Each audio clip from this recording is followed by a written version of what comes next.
रियासत झारखंड के लोहरदुगा में बीजेपी की जानिब से जिले इंतजामिया के लाल फीता शाही स्कीम के खिलाफ एक रोजा एहतजाजी मुजाहरा किया गया। बीजेपी के एहतजाजी मुजाहरीन ने कहा कि हुकूमत की पॉलिसी से आम लोग परेशान हैं।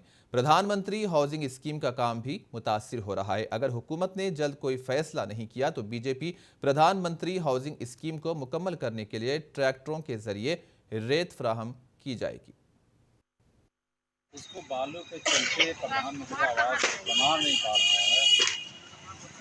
अब जबकि सरकार हेमंत की सरकार आई थी, जल जंगल जमीन के लेकर आई थी कि मेरा है, जनता का है, लेकिन बालू जब मेरा है तो बालू ने रोक दिया और रोक के कारण प्रधानमंत्री आवास नहीं बन पा रहा है। इसी निमित्त आज भारतीय जनता पार्टी की ओर से एक दिवसीय प्रदर्शन का कार्यक्रम किया गया और यहाँ के राज्य के मुख्यमंत्री और स्थानीय जिला प्रशासन को हम लोग चेतावनी दिए हैं कि यहाँ पर जो भी लाभुक हैं उसको